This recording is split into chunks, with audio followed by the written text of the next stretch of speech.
Hopefully we can get some insight. Absolutely. So we recording. So hello everyone. My name is Vinank. I am the marketing manager at Hey Digital, and I would like to welcome you to today's session. And in this webinar, in this session, we're going to learn some interesting insights from the team at Mouseflow. That's Eddie, and Dylan is also here, who's the CEO at Hey Digital. Hi Dylan. Hi Eddie. How are you guys doing? Good, good. Happy to be here. Thank you for having me. Yeah, thank Awesome. you. I'm very excited for this session as well. Likewise, I'm excited as well. And today's session is about turning heat map data into actionable SaaS growth strategies. Ooh, that's an interesting topic. Why? Because if you're a SaaS founder or a SaaS marketer, you will be spending money on ads, driving demand generation campaigns. And once Google sends traffic to your website, you don't know what's really happening, right? You don't know what's really happening. You don't know the behavior. You can see that Google has sent traffic, but the signups are really low. What is it? What could be the thing? Let's learn it from Hedy, because user behavior analytics is a fascinating field. Why? Because we've sat down with Eddie in the past month. We've looked at all the analytics and we were like, oh my God, this is some juicy data that we can actually implement right now, because it gives out some actionable strategies that we can implement right now, like the instant moment whenever you spot it in the website. And today, Eddie is over here going to show us. It's like a live game show. Eddie is going to show us something that we really don't know what's going to happen. So he's going to show us some insights on our SaaS tool, which is Postgrips. It's an AI LinkedIn writing tool, and we are launching it to the market. We've been testing it out. So we decided, okay, why not try user behavior analytics? Once we did, we were pleasantly surprised, because it has all the hidden data that's not available in Google Analytics, neither Mixpanel, neither anywhere else, including the users of who are coming from mobile. And I think I would just stop talking right now, because over to you, Eddie and Dylan, because a lot of introductions are already done. And please go ahead. Yeah. Maybe before Eddie goes, a couple things. So one, Manank, if you could just quickly look into the chat, because we have Marion and Stephen in the Q&A section telling us that the chat is deactivated, Oh my God. but they're able to. So people seem to be able to ask questions in the Q&A section, but not in the chat. So if you could see if you could figure that out whilst we're doing this. Maybe Eddie, before I hand over to you a little bit as well, one thing to be completely honest about with everyone watching this is, I know that you especially, and your team and Manank have put quite a lot of work in ahead of this live session, reviewing the data for Postgrips like we talked about. And I know that there are some documents and some prep work that you guys have done knocking around somewhere, but I was told to avoid those at all costs. So I genuinely have no idea what you're about to share with me too. And I'm sure we're about to get absolutely roasted in some sections of this webinar, which might also make it very interesting and enjoyable. Maybe one thing before you do an intro and get started, one thing that I am honestly curious about too, because I don't know, the audience for this live session with us is probably going to be pretty mixed, because there's going to be a bunch of people from seeing my content, Hey Digital's content, a bunch of people from seeing you guys' content. And so it could be a bunch of different people. We don't know. Of course, we're focusing this on the SaaS space. Me personally, so I've been running Hey Digital for the last 6 years now, right? And have been involved in managing performance marketing for probably 70, 80 different software companies up until this point. And not to put you guys on blast here or anything like this, but one thing that I've always found very interesting is everyone seems to understand and talk about heat maps and behavior analytics software, right? I know probably every company I've ever worked with has either thought about it at some point, implemented a solution at some point. But if I'm completely honest with you, and I know we did this in one of the angles for our LinkedIn posts, promoting this, I feel although everyone and so many people are aware of these tools, I feel like no one knows how to actually use them. Because I didn't want to start out too strongly like this at the beginning of the session, but I was talking to a friend earlier today, and I was like, wow, actually, if I think about it, of all these software companies that we've worked with, I think it's pretty rare for me to be able to tell you, maybe even more than 5 or 10 of them, that have truly pulled not that they haven't pulled anything impactful from the data, but have like truly known how to use the data and to actually use it to fuel innovation or like future testing or experiments or whatever else. So actually heading into this session with you, of course, I'm curious about like what you're going to pull out for post strips and other things like that as well. But I'm also just very curious to see for anyone else in the audience right now, like what can we actually be doing with this kind of data and how we can be using it. So I hope that doesn't feel too like what's the word, like not aggressive, but like too much like I'm going to be hating on you guys' stuff already. It's actually like the opposite. I'm very excited about it because I feel like it's an area where everyone knows the value, but no one seems to actually, or no one that I come into contact with seems to actually do anything that significant with this information. I'm really hoping this can be the start of a change there as well. So thank you for agreeing to do this with us. I really No, appreciate it because I know you've put a lot of it, time into this. it's my pleasure. Don't even mention it, Dylan. I mean, I think that pain point that you're referring to is something that, even myself, I've encountered before. Like, I think that the world went into this data driven kind of mindset, and it was all about hoarding data and getting as much data as possible. But it came down to actually what can you yield from it, right? What can you actually get out of the data? And it's part skills, part magic, I call it, because you have to be in the right mindset to look through these things. And numbers can tell you one thing, but behavior analytics is here to kind of tell you the why behind it. And I know it's a little bit of a cliche, and a lot of people, a lot of companies are using that tagline, even ourselves, but it's the reality. That's what we do. And when it comes to heat maps, specifically, it takes time. It's a skill that you have to master, and the more information you have about your users, your customers, people that are visiting your site, the better you're equipped to come up with hypothesis and ideas and insights. So that's what we're trying to do today. Like when we got together and we said, okay, we want to do a webinar together. I'm in this quest to do everything differently.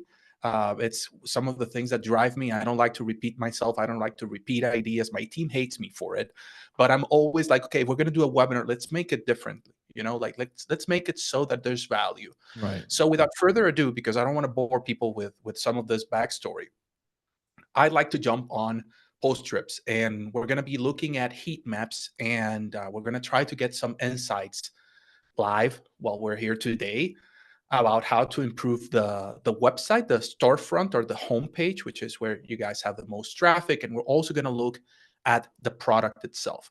So we're going to be focusing on reviewing the 6 type of heat maps that we have on our tool set.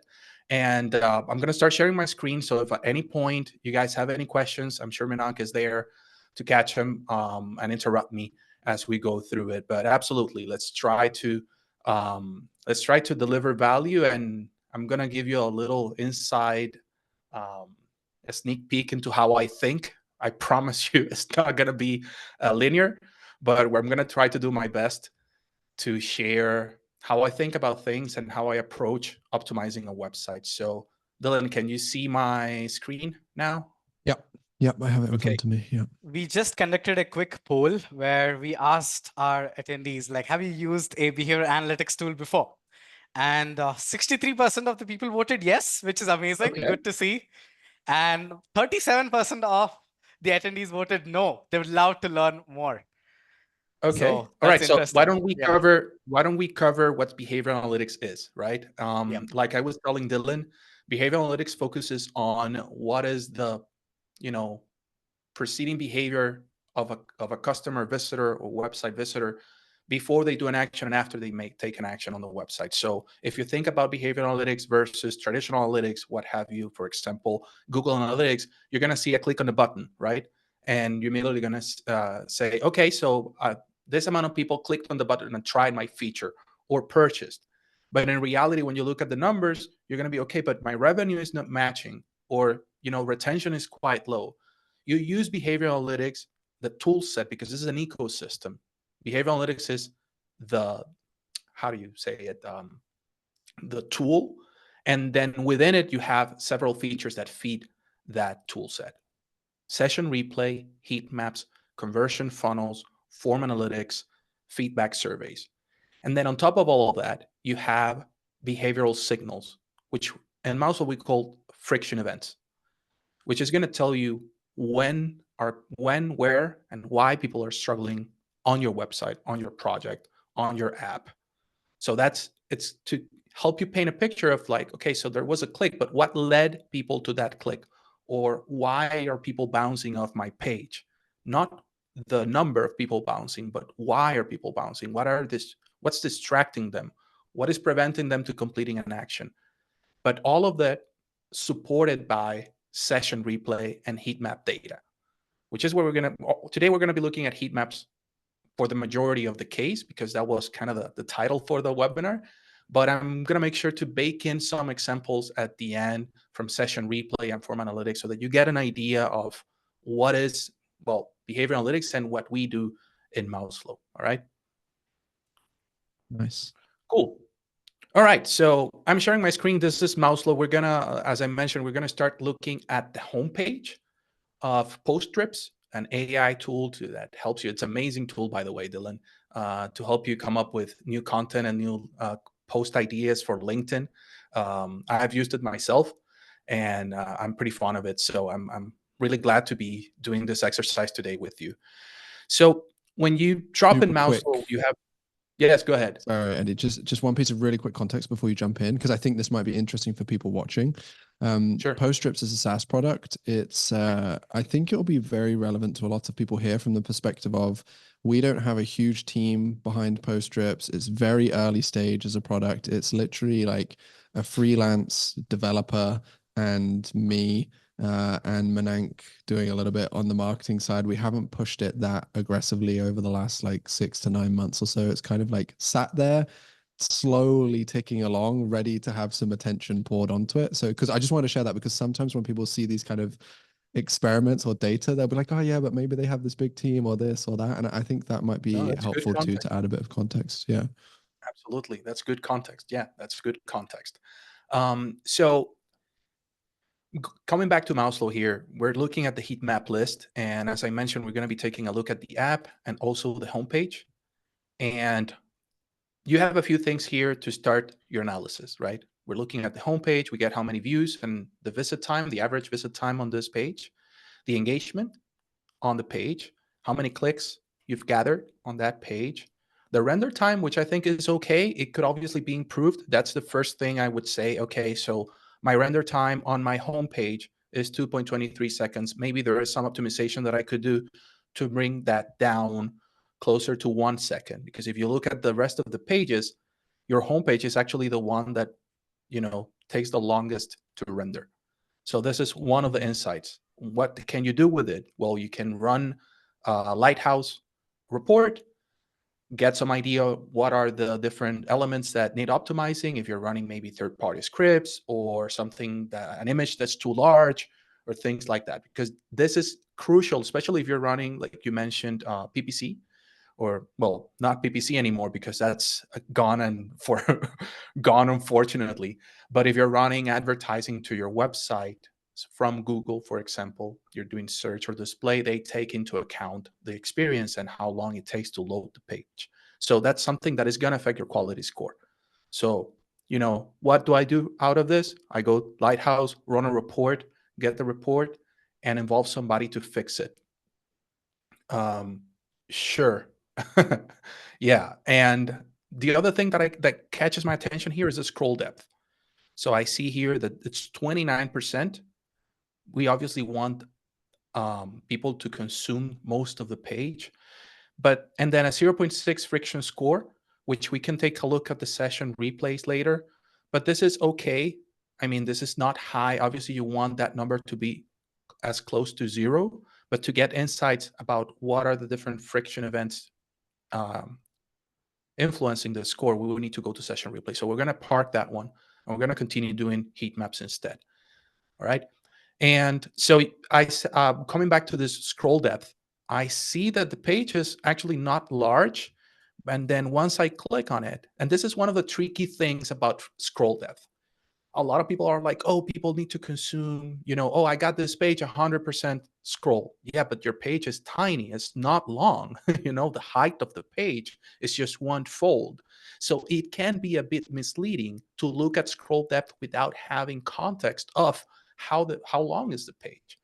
And when I open the drawer here, I can see that the scroll depth is 29% and the height is 5,607 pixels, which is honestly not a lot. It's not a long page. So one of the insights here is, what can I do before going into heat maps, right? We already had that idea. I already noticed that there is something here that could be improved. So I'm already stepping into the heat map with an idea of what to look for. Because at the end, we want to take notes of everything that we find, download the heat map, document it, and then start generating hypotheses to improve and iterate based on evidence. Okay, so now that we've said that, let's just jump into our live heat map feature here. And what this is going to do is going to do an overlay of the page, and is going to give us the hotspots and link analytics for the page, right? So what we're seeing here, we can browse the page and you can see that different numbers are going to react as we move through it. So if we do a quick look at the page, let me just close this drawer here. We can look at the amount of clicks and the different, what has caught the attention of people here. So the first thing you look is, okay, pricing, login, and get started in the sticky bar versus get started and watch a demo. You had 180 clicks, 139. So one thing that we do that is pretty unique to us, and I'm sure I have to do the plug here, we do something called link analytics, or what I like to call contextual link information, click information, sorry. And this gives us the amount of clicks the button has gotten, the amount of click ranges, click errors, and more than 10 different points of context to give you more ideas about whether or not your CTAs are strong enough, for example. You may want to look at hovers. How many people are hovering over the button and not clicking on it? What is the hover to click rate? And these things can help you now to set up a benchmark for your next experiment, right? Let's say that you're going to change login for sign in. Let's say that's the hypothesis, right? Because you want to drive more people. Then with link analytics, you can actually assess whether or not that button is driving more attention or if it's driving more clicks. And by the way, guys, this is just the script installed on your website. There's nothing else done other than the script. So this information is captured automatically, and this heat map is generated automatically for you. So that's also super important, because like in some instances, you have to actually request the heat map to be generated. That's not the case with us. So let's continue, right? So the first thing we want to do is, okay, we looked at the render time. Let's look at the menu here, right? So what resources are driving the most clicks? So I can see that we have a few resources here. And curiously, LinkedIn Post Preview is the one that gets the most clicks. So one of the things that I would say is, why don't we reprioritize this data, this menu, to make it closer to the click, right? Because we think in hierarchies. If we look at the resources, and the first thing you see for people that are looking at the website is the most important thing on that menu. So maybe this is something strategic that you can think about. Okay, I don't want to push the LinkedIn Post Preview because I just released ChatGPT prompts. So I'm going to bump that up in hierarchy. Now, that's another insight that we're getting from the heat maps here. Okay, again, hypothesis. I don't know if it's going to work, but this is what I'm getting out of the analysis that we're doing here live. All right. So let's continue looking at the click heat map here. I see that there are some hotspots, and these are what people call dead clicks, right? We have one on Grow, one easily, and then if we look at tools here, for example, if I read the copy, plan, create, schedule, and optimize your LinkedIn content with AI-powered tools, what are the tools? That's my question, right? Maybe that hotspot belongs to an anchor, right? Maybe we need to give some information here. So my hypothesis would be, well, on tools, maybe I can just do a tooltip, right? When they hover over, they get a tooltip, and it's just listed, the different tools that they have, so that they have an idea before continuing to scroll over, right? That's another insight that I could give you. So another thing that I can see here is that people are interacting with the cookie bot. I mean, I already accepted the cookies a while ago, but I could see that there were some people clicking on preferences, and that was a healthy interaction, because that's another thing you could get some data about how many people are accepting versus rejecting your cookies with live heat maps, because you get to see that coming up when you load the site. So that will give you an idea without having to check on another tool whether or not you need to do a better job at copywriting, or that you need to do a better job at, improving the copy, the explanation, so that you can get more people accepting cookies, because that's kind of the world that we're living in now as marketers and web managers, right? We need to get that cookie consent in order for our attribution to work, our data to work, et cetera, et cetera. So that's another thing. Now, if we scroll down here, if I remember correctly, I can see here that, there's a hotspot here on the design section. So what I gather, my hypothesis is that people they want to change this, right? Because they're clicking on it. So this is generating some clicks that is confusing people. And again, it's not so much about like, well, that's a minor thing. Yes, it is a minor thing, but you want to make the design as intuitive as possible. And this is intuitive, but it's just an image, so you have to do something. So maybe the hypothesis here is that instead of having just design, you can actually unfold this and have the different types of things that you want to write about, right? What do you want to write about? Then you have design, then you have the drawer with the rest of the options. That way people know that it's just a preview. You're not supposed to click on it and select it, because right now, while this is just a small hotspot, this is confusing people. And this is just adding a little bit of a level of frustration that you don't want on a homepage, right? And this is common, by the way. This is not something that, oh my God, you're the only ones doing it. We've made that mistake before as well. Right. Then you can see also another hotspot on generate. And this is a button. So people are clicking on this. Maybe they are expecting an interactive demo, for example. And the good thing here, Dylan, I see you smiling, and I'm glad.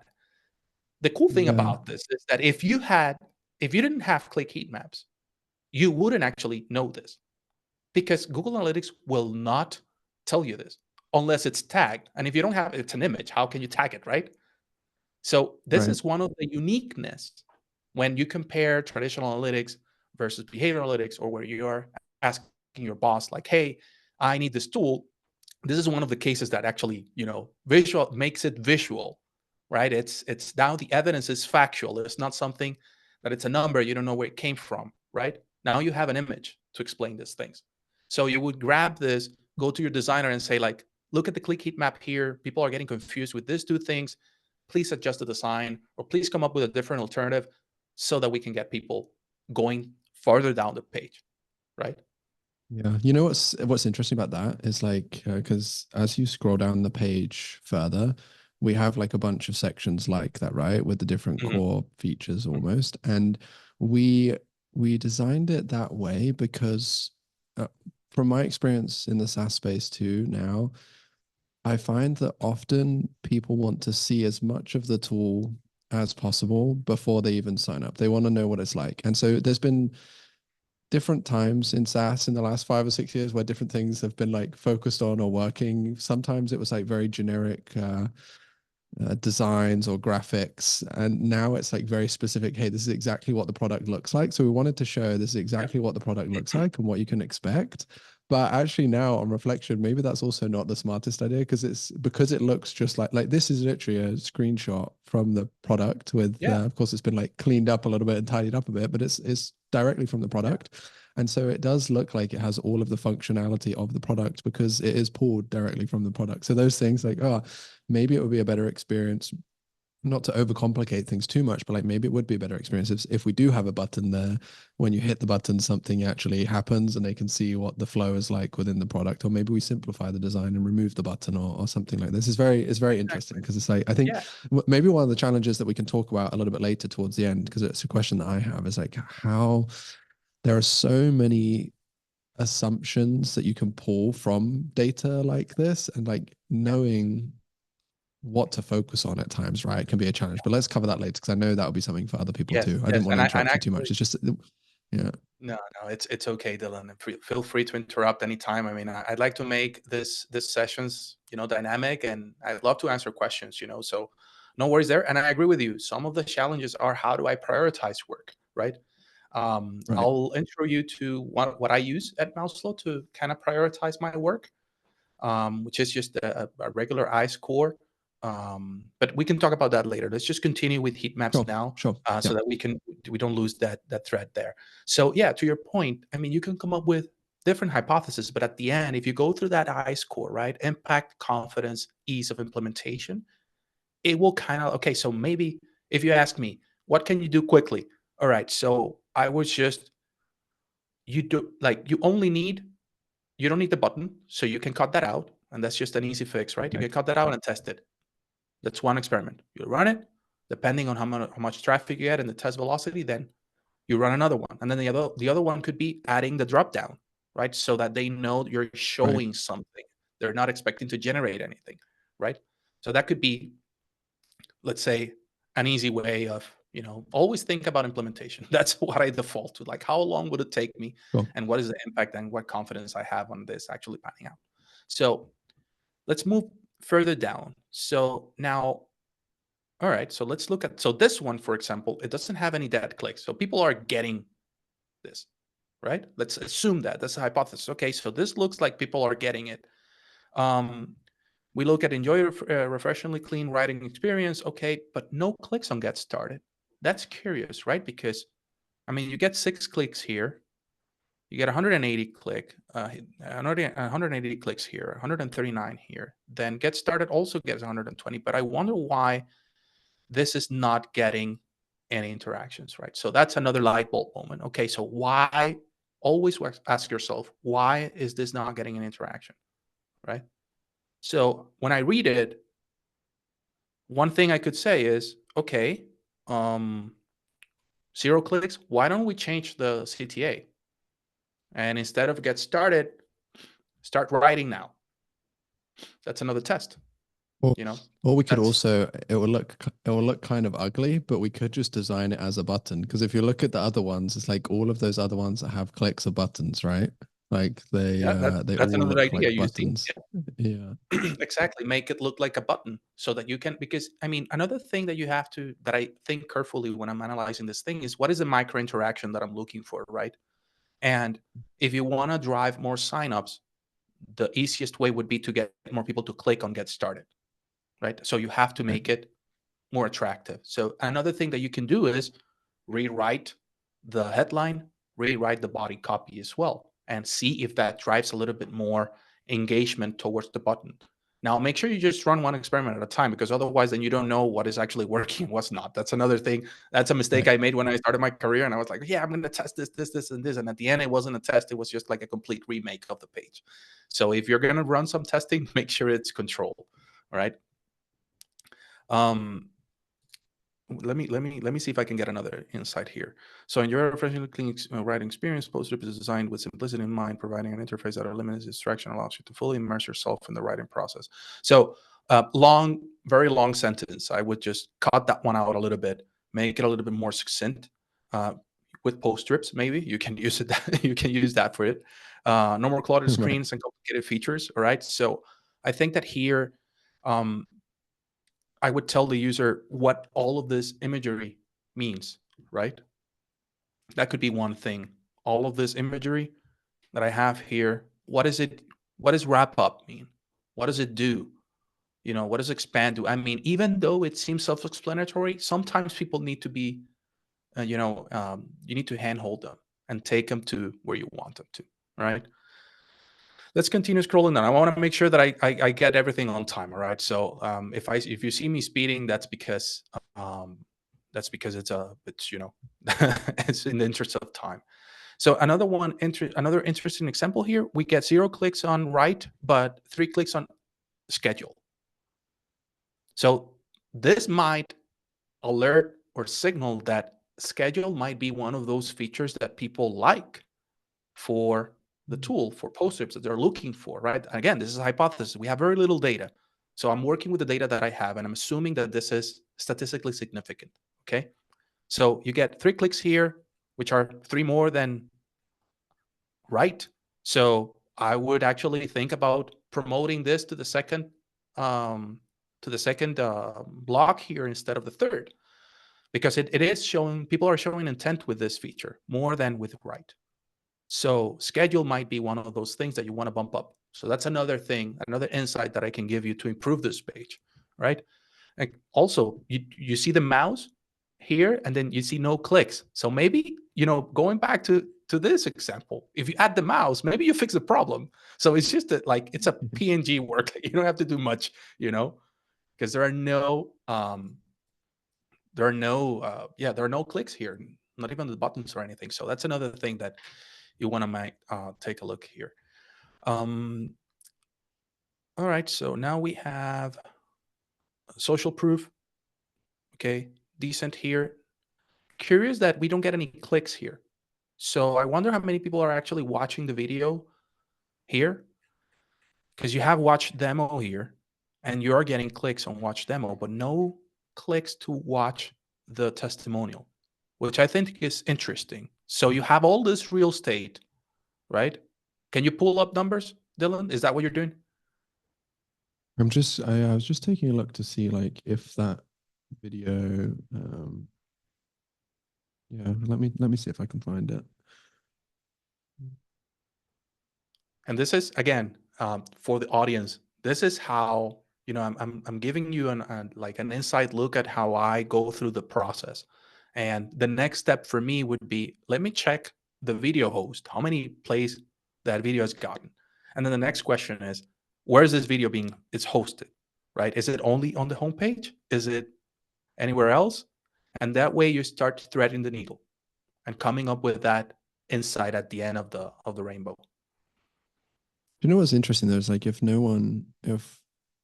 try and find it on the hosting, but like if no one's watching it, because like if someone's going to watch that, they have to click on it. So if we see no clicks here, then like no one's watching it. So and it's interesting because that is like a pretty, I know it's far down on the page, and that's something that you said earlier of like, exactly. Because part of me is like, okay, no one's watching that.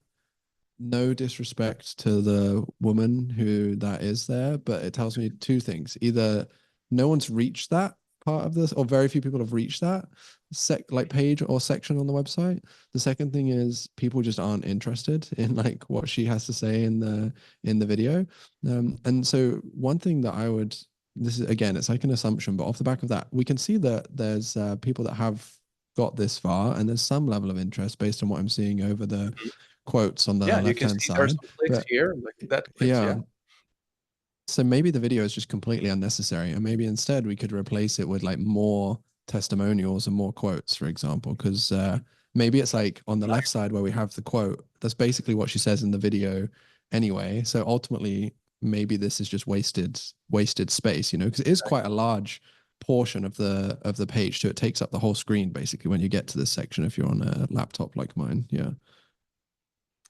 And that's you're in the same wavelength as I am, thinking about, what are the cases, how can we improve it, what is happening, are there actually any video plays for this video? And one thing that stands out to me, for example, is top LinkedIn influencers love post strips. I would, you're selling this to guys like me and everybody in the audience that want to increase their output on LinkedIn and create content that resonates, right? Not for influencers. So maybe you want to bring it down a little bit and make it more relatable. Maybe that fixes something. I don't know. But to your point, maybe one of those, like a lot of people now call it a wall of love, right? I see a lot of companies running these now where it's like, okay, because this takes up, it's like this takes up the whole screen. I mean, I'm on a 13-inch screen. What you're seeing right now is a 13-inch screen, and this takes, I would say, even more than a fold. And we're gonna see, because we could probably fit like 10 quotes or testimonials in that same section, if we use one of the I think that's very interesting. And remember that it has to be like, it's not only fixing that block, but also how do you influence people to get there, right? How do you increase that scroll depth? Remember that I brought that up at the beginning. So how do you influence that scroll depth? How do you make them get there, right?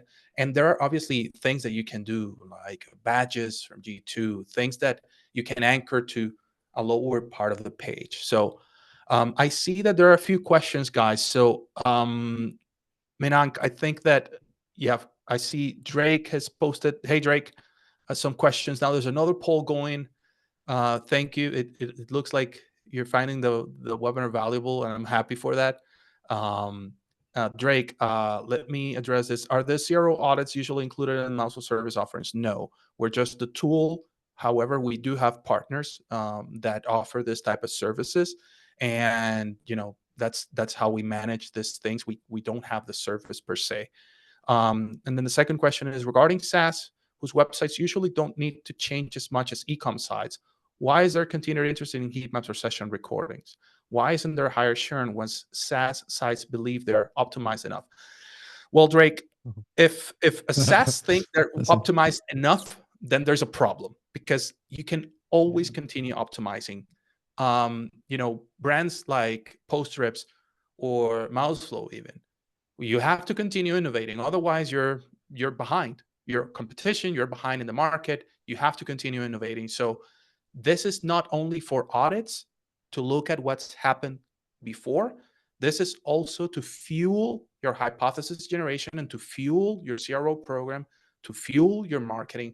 It's just it's a treasure of insights what you're getting out of this. So depending on your use case, I can assume that a SaaS has more than one page. So if they've optimized one, then move to the next one in the funnel. You know what I'm saying?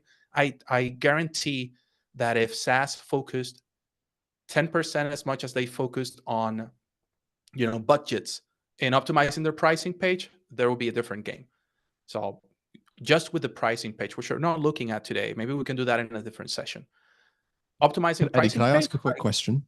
Yes, go ahead. Yeah, go ahead. Could I ask a question? So one of the things you said towards the beginning, and I know we're like getting there as we're going as well, but one of the things you mentioned was about the scroll depth, right? And like ideally we want to increase that percentage in our case, and probably in a lot of companies' cases too. Is that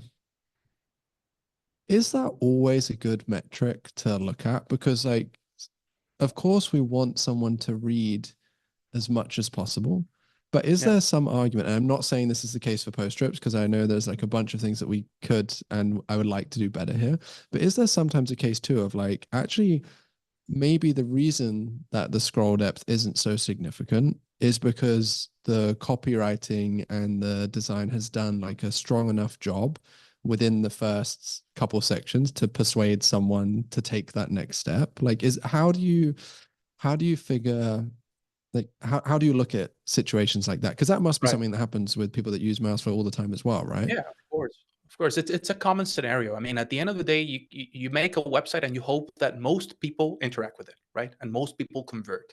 But you're going to have different cases, and you're going to have, depending on the traffic size, different corner cases of things that you can optimize to make that number that you're referring to even higher.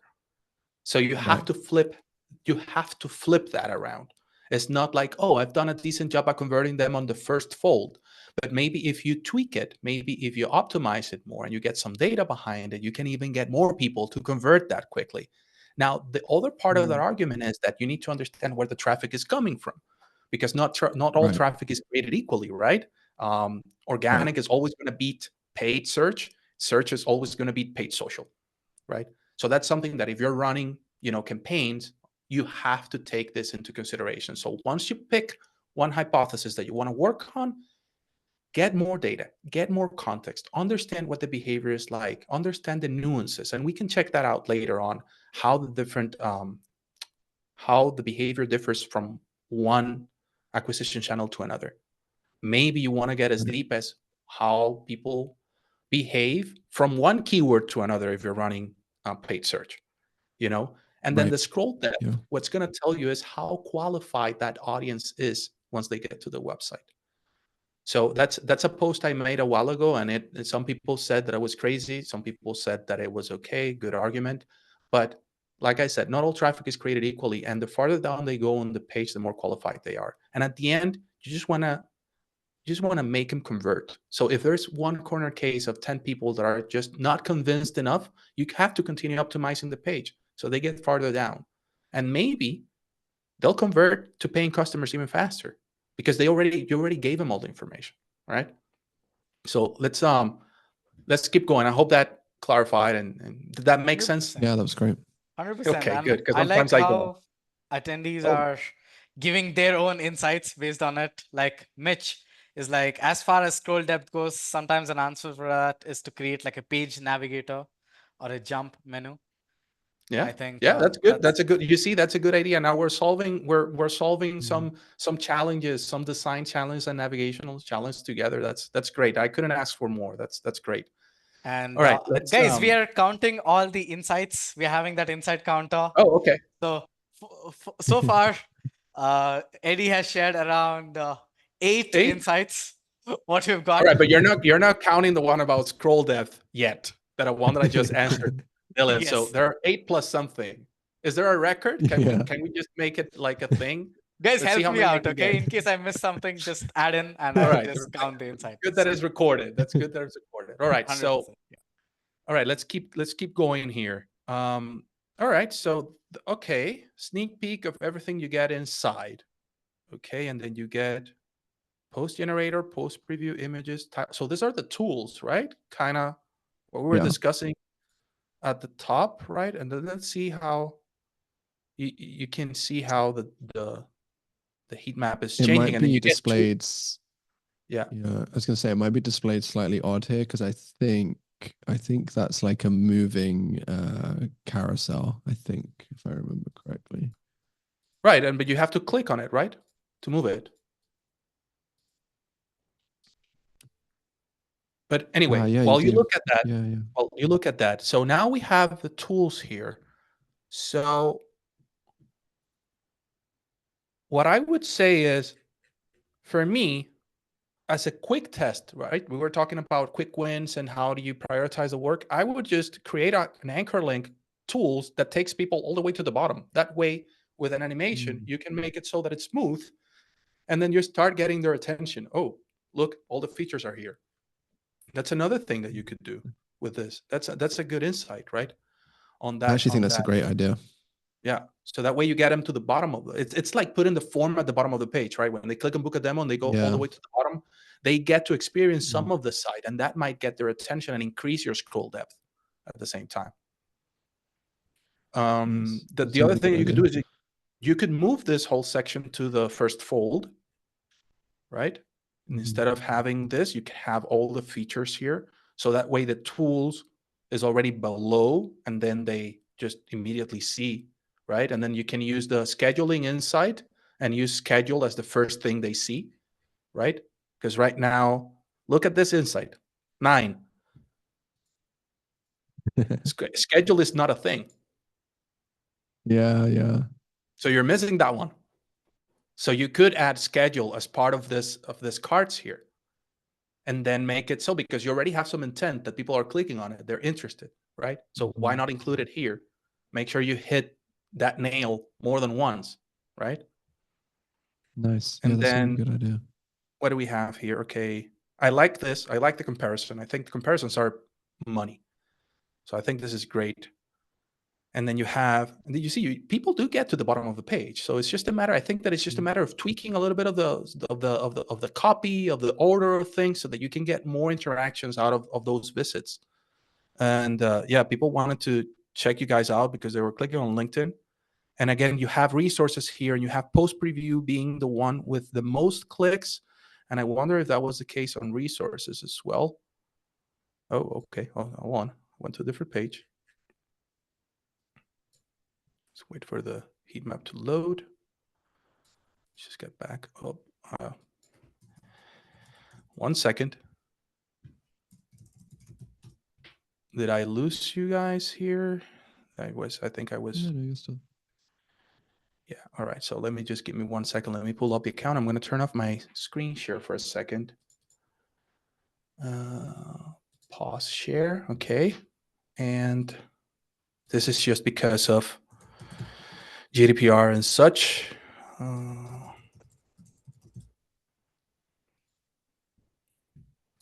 I'll share now. I think in the meantime, whilst you're whilst you're pulling up that No worries, Eddie. We are that just data. counting insights. So far, the Okay. counter has Yeah, I reached was gonna- 11. Yeah. Good, good, good. Maybe I can make this a thing, a personal kind of thing, personal record. How many insights can I get in an You hour? Yeah, you put a little counter in the background or on your desk or Yeah, something like yeah. this. You know? That's actually a good idea. I should do that. Like a lot. And then note You a know, people have roasting those session. like By the way, you mentioned roasting. I mean, that's not the intention here, obviously. But yeah. I do understand that sometimes you get that feeling of like, oh my God, somebody's gonna take a deep look at this. And yeah. I see Mitch. If using a CTA to drive traffic to the bottom of the page, I would note title as click demo unless the demo is in line on the page located all the way to the bottom. That's misleading and would likely frustrate most people. Yeah, that's something that is a fair assessment. I think that's hypothesis also that you can test form on the page at the bottom versus form on a different page. Maybe you want to drive down more awareness towards your USPs and you need the space. That's why you have a different page. Maybe you want to host social proof next to the form. There are different scenarios here, so you can say definitively without testing what is the best solution for you. That's another thing, right? This is not a one size fits all. So all right, so I'm back in the account. Hold on. All right, back in the account, share screen. All right, so I think that we got to the bottom of the page and we just looked at click heat maps and got 11 insights. So now let's switch to movement, right? Let's get more information here. All right, the movement heat map is the one that you always see, is the most apparent because it's the most colorful, right? And then here we can see intent, right? Like hovers, like where are people, moving their mouse. We can see that the white hot on get started is not, as prominent as the watch demo. So maybe people don't actually need to see the product and you can switch this for another button, for example, right? Or maybe anchor this to the testimonial. I don't know. That's up to you. I mean, the possibilities are endless here.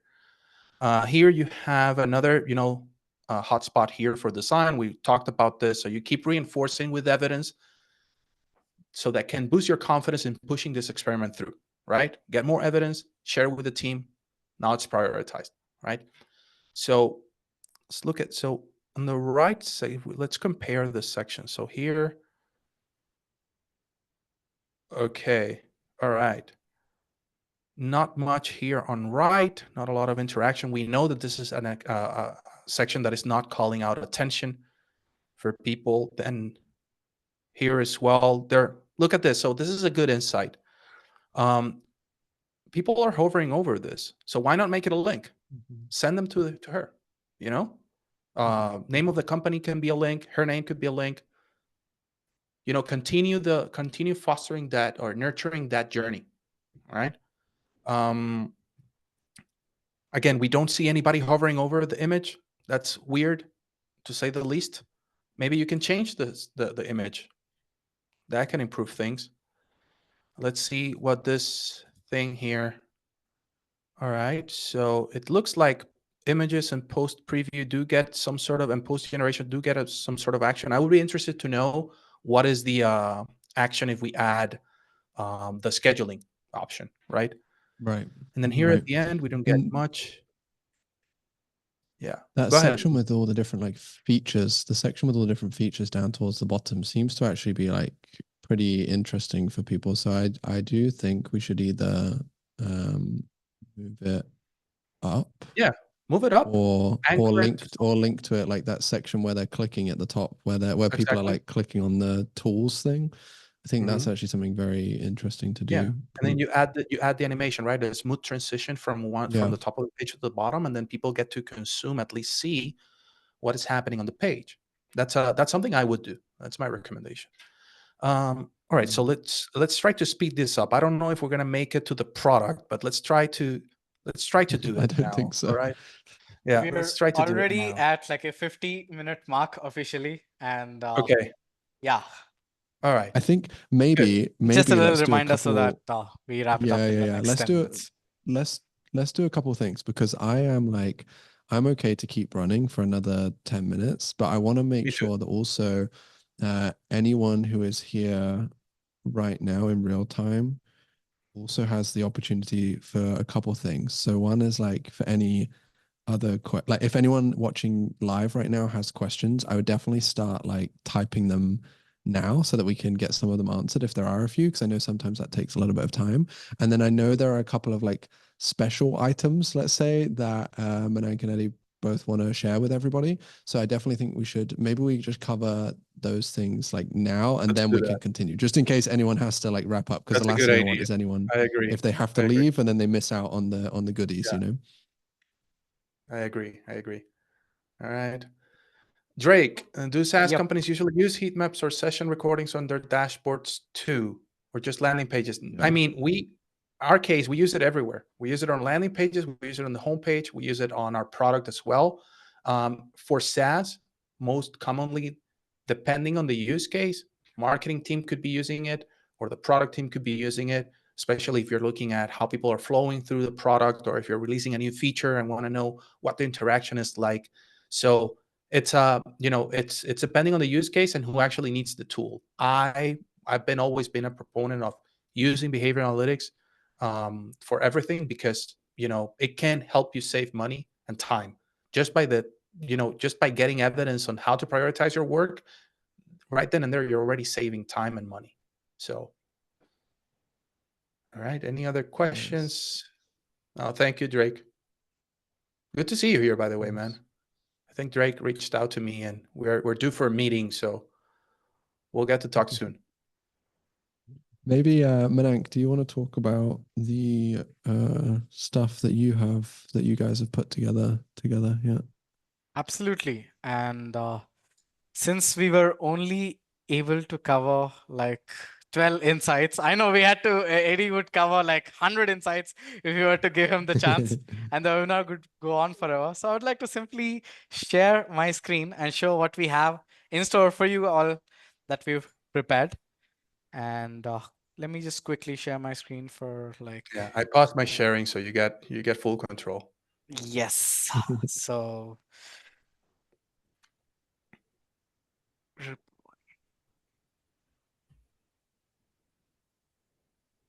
yes, so we've made the insights. Since everyone loves getting insights and the data, this is something we've prepared for you. Since we could only cover 12 insights over here, we've prepared this document where you can just go on. We have done multiple insights. We found some broken links. We have made some videos as well in between, and that's like a whole lot more that we have done. It just goes on and on. There are like around 21 more insights for you to grab. So if you have registered for this webinar, you don't have to just do anything. Just watch out for your email inbox tomorrow. We're gonna have Eddie drop in to your email over all these insights. Just And I think a this quick will help plug give here. people some ideas too. Yeah, Yeah. go ahead, Yeah, Eddie, you go. yeah. No, sorry, Dylan. I wanted to mention that we also included a special offer for anybody that signs up and start a trial with Mouseflow. You get twice the sessions over the 14 days of the trial, and if you book a demo after your trial with us, you can actually extend that trial to 14 more days, so you get almost a full month of behavior analytics for your product, your landing page, your website. So make sure you take advantage of that and use the link that it's in the doc. All right, so that you can get the credit, the sessions, the extra sessions.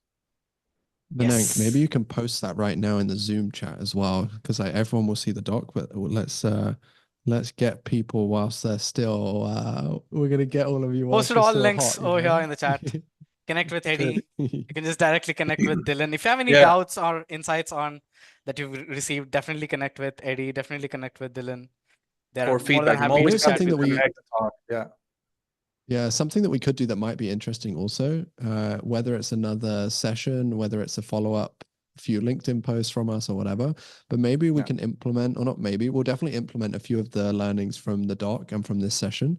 Maybe we can implement a couple things and then do a follow-up together. That Again, it sounds could be a yeah, video that for sounds LinkedIn, sweet. it could be this. I think that would be interesting for people too, because like I said Yeah. before, often one of the biggest challenges for me or for our clients in the past has been, okay, great. Like we install the software, then not knowing what to do with it. So now we have that box like checked and covered. Exactly. So the next thing is then like actioning it and then taking learnings from those actions. So I Exactly. think that would be an interesting potential follow-up that we could do for people as well. Yeah. Yeah.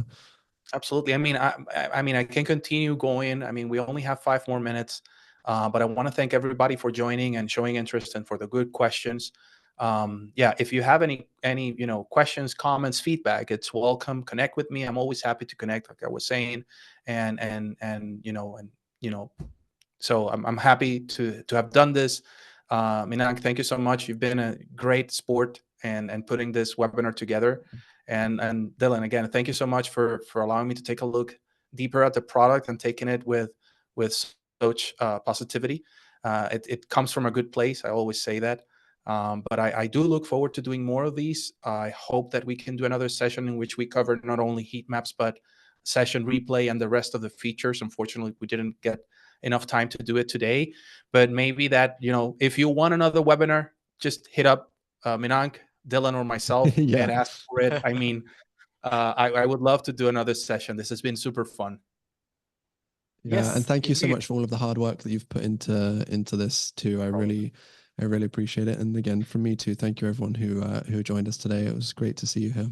Absolutely, absolutely. And before someone goes away, I think my content brain in me thinks we need to ask submissions, right? Like submit your SAS, we are ready to evaluate and do like a webinar session covering through all of it. I feel that's like a good thing that we can all do, like a contest sort of thing. That'd be I think fun. Yeah. that would be so much fun. Yeah, that would. Yeah. So yeah, once again, thank you so much, guys. I hope you got value from this session. And if you have any questions, feel free to reach out to Lynn or Eddie. They'll be more than happy to answer it. And any last words in the chat before we all leave? This was indeed a fun session. And any last words by anyone before we end this? Because I know these people are really hard to catch after this. So yeah. It seems like we have Drake, a few thank thanks yous for and people are hosting. Thank you dropping so off much, now, Drake. so. Thank you so much, Mitch, for adding in your insights. And Yeah. thank you so much, Marian, who's joined in from Germany, and all the attendees over here: Alper, Anna, Anand, Andrea, Ellie, Emma, Gopu, Jason, Maham, Marian, Michelle, Mike, Sai Prasad, Sarah, Steven, Tim. Yeah, sure. Then I like to call out all attendees and thank them individually because I think that's what makes this super, super interesting. Thank you so much once again. Yes. Thank you, Yes, guys. thank you everyone. Take Have care. a good See you rest soon, of your all day, right? everybody. Take care. Bye-bye.